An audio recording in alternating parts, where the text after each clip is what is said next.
from our activity of class 9.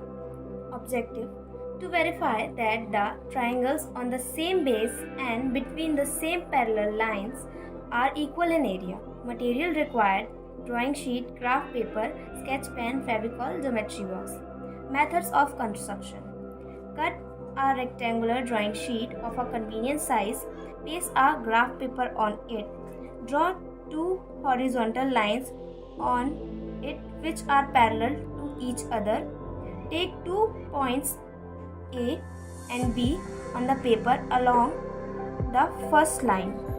Now take a point C on the second line of the graph which have been drawn here.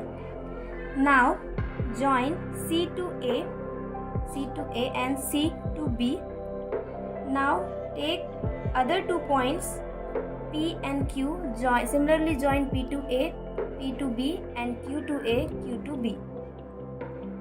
Here for triangle APB, the height is PR. For triangle ACB, the height is CS, and for the triangle AQB, the height is QT. These all heights are equal, as we know the distance between parallel lines is equal. Also we know that the area of triangle is half into base into height. Here the base is equal, also the height is equal, so the area of these all three triangles are equal. So we can verify that the triangles on the same base and between the same parallel lines are equal in area. On observation, the number of squares in triangle ABC is equal to 14. So the area of triangle ABC is equal to 14 square units. The number of squares in triangle APB is equal to 14.